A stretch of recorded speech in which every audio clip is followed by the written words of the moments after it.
Bonjour tout le monde et bonjour chers parents. Aujourd'hui, cet épisode est pour vous.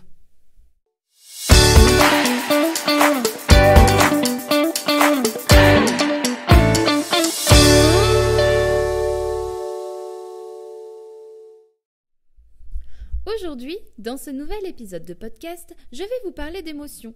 Savoir reconnaître et exprimer ses émotions est fondamental pour l'équilibre de l'enfant. Dès son plus jeune âge, il est intéressant d'évoquer ce sujet avec votre petit bout pour pouvoir comprendre ce qu'il se passe à l'intérieur de lui et pour l'aider à bien se construire. Nous le savons bien, pour les petits comme pour les grands, la vie est loin d'être un long fleuve tranquille. Fierté, déception, joie, tristesse, sérénité et colère, le baromètre des émotions passe souvent d'un extrême à un autre.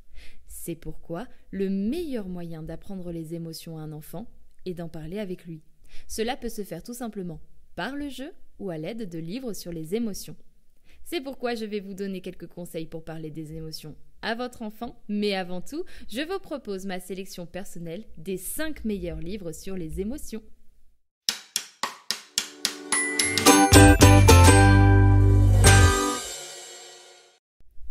Pour commencer, je vous présente le livre « Il était une fois la mauvaise humeur » aux éditions Petit Glénat.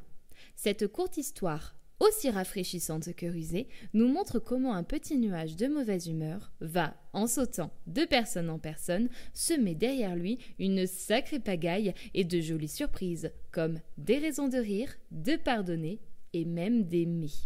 L'auteur, déjà connu pour son analyse perspicace des émotions et de leur rôle dans nos vies, frappe juste et nous prouve que si on veut lui échapper, la mauvaise humeur n'est pas une fatalité. C'est un livre coup de cœur et qui plaira énormément à vos enfants.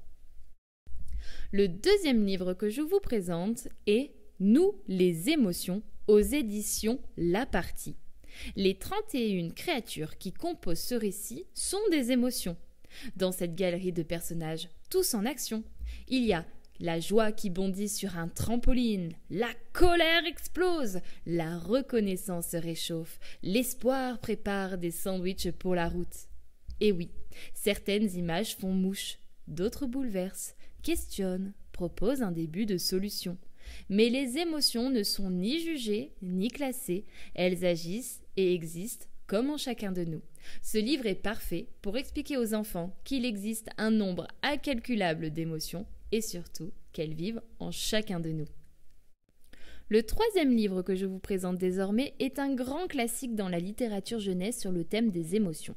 C'est Grosse colère aux éditions École des loisirs. C'est l'histoire d'un petit garçon qui s'appelle Robert et qui a passé une très mauvaise journée. Il n'est pas de bonne humeur et en plus son papa l'a envoyé dans sa chambre. Alors Robert sent que tout à coup, une chose terrible monte, une chose qui peut faire de gros dégâts si on ne l'arrête pas à temps. C'est un livre parfait pour faire comprendre aux enfants ce que la colère peut faire en eux et comme elle peut être dévastatrice. C'est un livre que je recommande fortement. Le quatrième livre que je vous présente est un album jeunesse très poétique qui évoque plusieurs émotions mais aussi plusieurs sensations. C'est L'ours transparent aux éditions Aubriard. C'est l'histoire d'un ours invisible des autres qui vit dans un endroit tout aussi invisible que lui. Sa vie est triste, grise et répétitive jusqu'au jour où des libellules très colorées viennent perturber son quotidien qui annonce la venue d'une nouvelle voisine.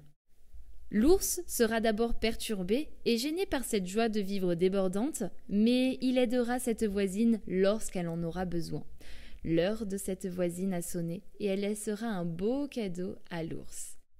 En gros, pour faire simple, c'est l'histoire d'un ours transparent qui a pour une voisine une vieille femme pleine de vie et qui le rend très ronchon. Mais bientôt naîtra une belle amitié entre eux. Je ne vous en dis pas plus. Enfin, le 5e livre que je vous présente est lui aussi un grand classique dans la littérature jeunesse sur le thème des émotions.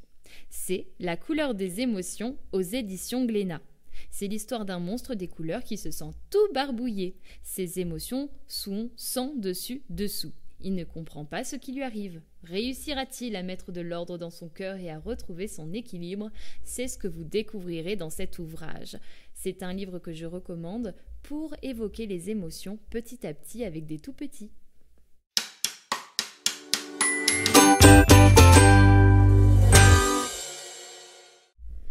Maintenant que je vous ai cité 5 ouvrages sur les émotions, je vais vous expliquer comment parler des émotions avec votre enfant.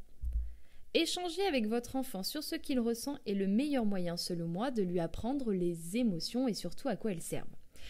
Les émotions sont un message. Elles sont là pour nous faire comprendre quelque chose. Par exemple, quand nos limites sont dépassées, nous ressentons de la colère. Quand quelque chose nous plaît, nous ressentons de la joie. Quand nous craignons un danger, nous ressentons de la peur, de l'anxiété, de l'angoisse, etc. C'est pourquoi il est important d'apprendre à l'enfant à écouter toutes les émotions, quelles qu'elles soient, et surtout de les accepter, qu'elles soient agréables ou désagréables. On peut parler des émotions avec l'enfant en racontant une histoire que l'on imagine, ou alors en utilisant des ouvrages, comme ceux que je viens de vous citer. Le jeu est lui aussi un autre moyen efficace d'aider notre enfant à explorer les émotions.